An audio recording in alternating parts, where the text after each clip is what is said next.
आज चाहिँ मैले एक्सपेक्ट गरेको थिएन यो राइड कम्प्लिट हुन्छ भनेर। साथीहरू आज फेरि एउटा सानो राइडमा जान लागेको। स्कुटर त पुरा उडाइदिन्छ हो।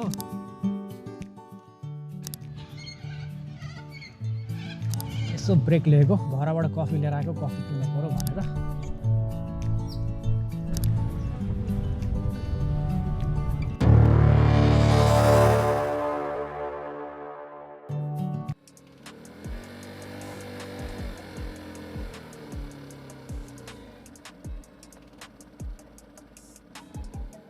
घरबाट त निस्कियो।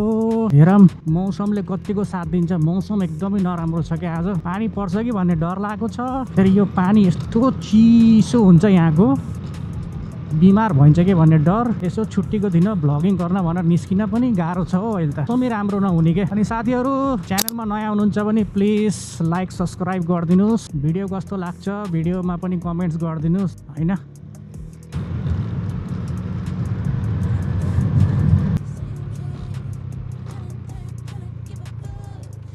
पहिला पेट्रोल हाल्न पर्यो। अब यसलाई पनि खुराक त दिन पर्यो, नत्र भने त यो पनि कहाँबाट हिँडोस् होइन। यसलाई खुराक त दिन पर्यो। पहिला पेट्रोल हालौँ, त्यसपछिबाट चाहिँ कन्टिन्यू राइड गरौँला। पेट्रोल पम्प पनि यत्नै छ, नजिकै छ। बस पानी नपर्यो हुन्थ्यो हे भगवान्। अरू त राइड त भइहाल्छ, पानी नपर्यो हुन्थ्यो बस, त्यति छ टेन्सन। साथीहरू पेट्रोल हालौँ, त्यसपछिबाट कन्टिन्यू राइडमा भेटौँला है।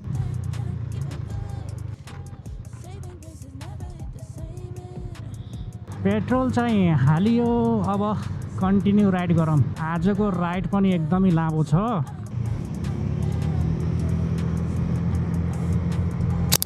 हेलो साथीहरू, दर्शन नमस्ते, सन्चै हुनुहुन्छ होला। Welcome back to the another video and another blog.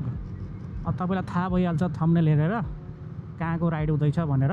चाहिँ सरप्राइज भयो तपाईँलाई गएपछि, उहाँ गएपछि थाहा हुन्छ भिडियोको एन्डमा। धेरै टाढा जान पनि डर लाग्छ कि यो स्कुटरमा पनि कति टाढा जाने होइन। 100 किलोमिटरको रेन्जमा चाहिँ जान्छु म। 100 किलोमिटरभन्दा टाढा चाहिँ जाँदैन के। सानो गाडी छ, अब जान पनि डर लाग्छ। पेट्रोल पनि जम्मा 3 लिटर आउँछ।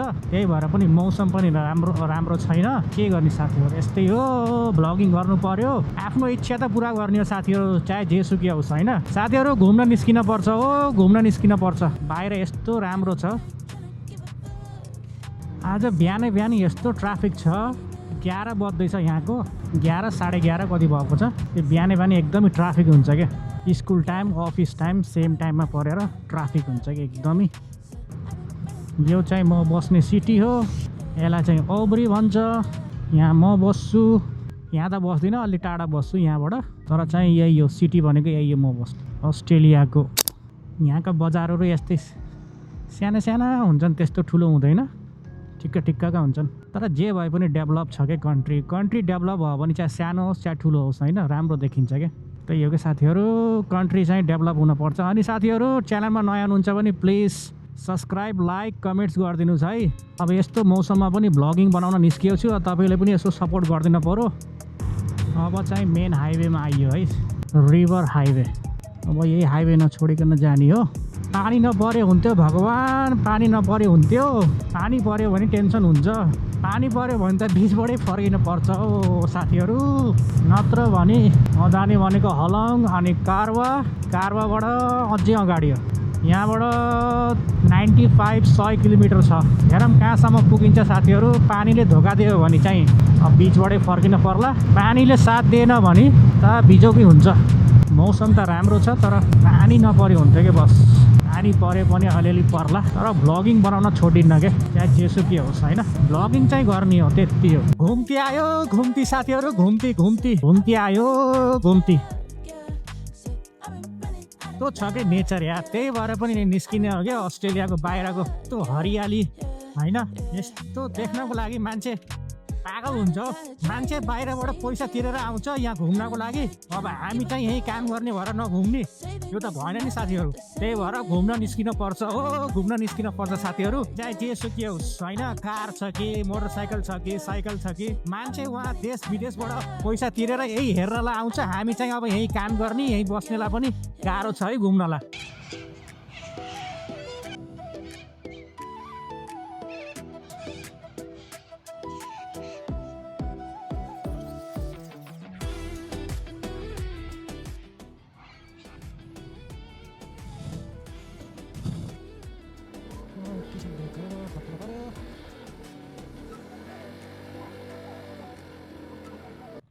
राइड फेरि कन्टिन्यू 35 मिनट 40 किलोमिटर देखाएको छ यहाँबाट। ए भगवान् पानी नपरे हुन्थ्यो भगवान्, बस त्यति छ बिन्ती छ भगवान्, पानी नपरे हुन्थ्यो। त्यही भएर पनि अलिकति डर लाग्यो कि घाम र पानी भयो भने फेरि पानी पर्ने डर हुन्छ क्या। किधर जाएगा भाइ किधर जाएगा। अब चाहिँ अलि दुग्राउनु पर्छ, धेरै टाइम पास भयो बाटोमा, अब चाहिँ दुग्राउनु पर्छ अलि। त्यहाँ पुगेर अलिकति त्यहाँको भ्लगिङहरू त्यहाँको नयाँ ठाउँको एक्सप्लोर गर्ने भनेछु। पानी पर्यो भने विपत्तै हुन्छ फेरि। जे जस्तो भए पनि भ्लगिङ गर्न चाहिँ छोडिन्न क्या साथीहरू, भ्लगिङ चाहिँ गर्ने।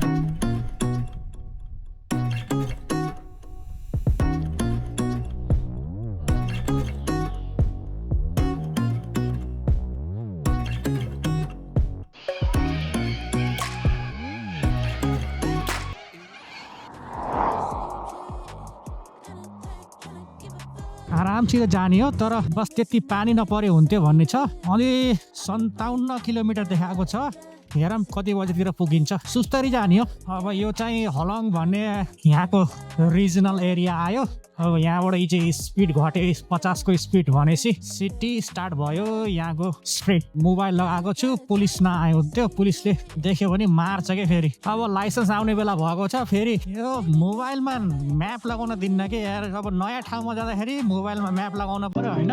गाडीभित्र त यसो लुकाइन्छ, अब यो बाइकमा स्कुटीमा त अलिक गाह्रै हुन्छ होइन। कहाँ हाने मोबाइल, अब त्यही यो अगाडि राख्ने, पर गएर पेट्रोल हाल्नुपर्छ। यहाँ नहालौँ पेट्रोल, कारवा भन्ने ठाउँमा गएर पेट्रोल हाल्नुपर्छ। यो चाहिँ हलङ साथीहरू, हलङ भन्छ, हलङ रिजनल एरिया NSW क्या।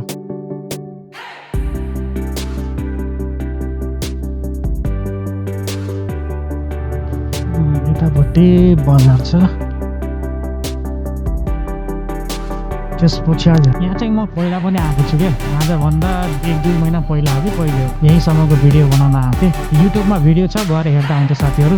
यो ठाउँको नाम चाहिँ कारवा, यो अर्को रिजनल एरिया। यहाँ चाहिँ अब एकैछिन ब्रेक गरेर पेट्रोल हालेर त्यसपछि फेरि राइड कन्टिन्यू गर्नुपर्छ।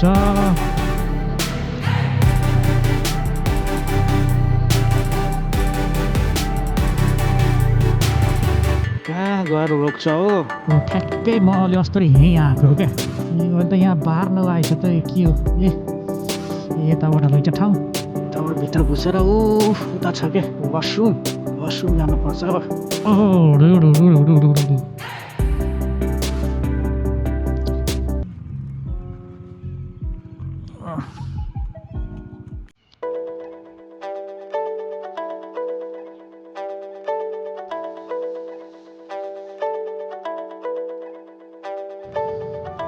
बाटोमा यति ठुलो ट्रक आउँछन् कि गाह्रो के, यस्तो हावाले हल्लाइदिन्छ तिनीहरूको ट्रकले।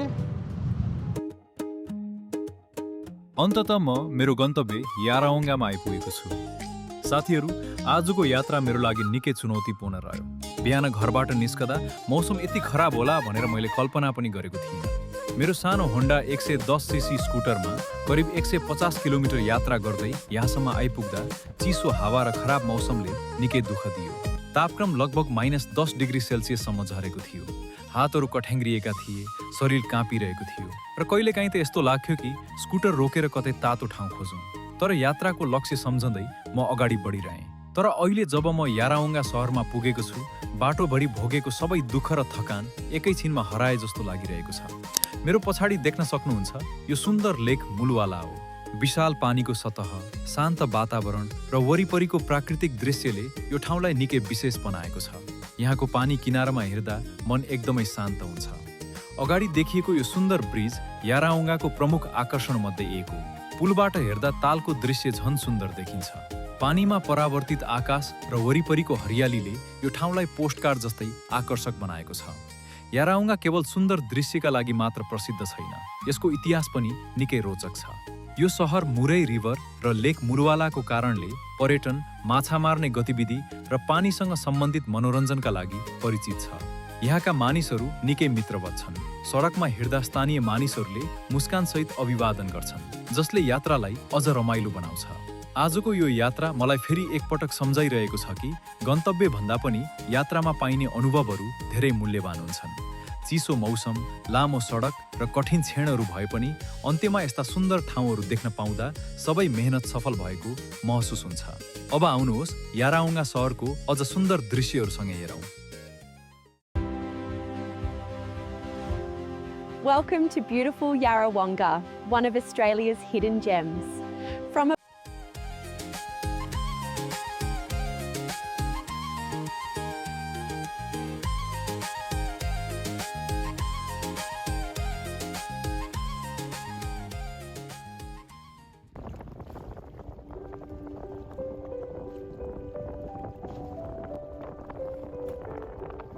मैले आज एक्सपेक्ट गरेको थिएन कि यो आजको राइड हुन्छ भनेर, तर यो ठाउँ हेर्दाखेरि त एकदमै राम्रो रहेछ। तर जाडोले यो गर्मीको बेलामा आउने भने त यहाँ कति राम्रो हुन्छ होला, तर राइड चाहिँ कम्प्लिट भयो। यस्तो ठाउँ देख्न पाइयो, सबभन्दा खुसी लाग्यो भने यही हो। यस्तो ठाउँ त यो त के भनौँ अब, ल हेर्नुहोस् तपाईँहरूले नि हेर्नु न, यसलाई के भन्ने अब, यस्तो छ यो, यसलाई के भन्ने अब, जन्नत भन्ने कि पानी भन्ने कि के भन्ने, ल हेर्नुहोस् न, यस्तो दामी ठाउँ छ क्या। यो हो कि अस्ट्रेलियाको मेन ब्युटी भनेको, त्यसै मान्छे अस्ट्रेलियामा आएर बस्छ भनेको। मान्छे अस्ट्रेलियामा आएर बस्ने भनेको यही यसैको लागि हो क्या, यहाँको नेचर, यहाँको हावापानी।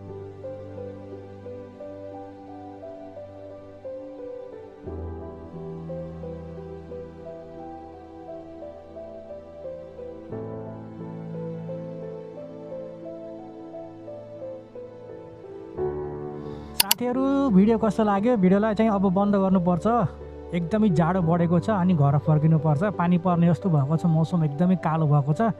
साथीहरू भिडियो कस्तो लाग्छ प्लिज गएर लाइक सब्सक्राइब गरिदिनु होला, कमेन्ट्स गरिदिनु होला होइन, भिडियो कस्तो लाग्यो। अनि एकदमै जाडो बढेको छ, अब चाहिँ घरतिर लाग्नुपर्छ।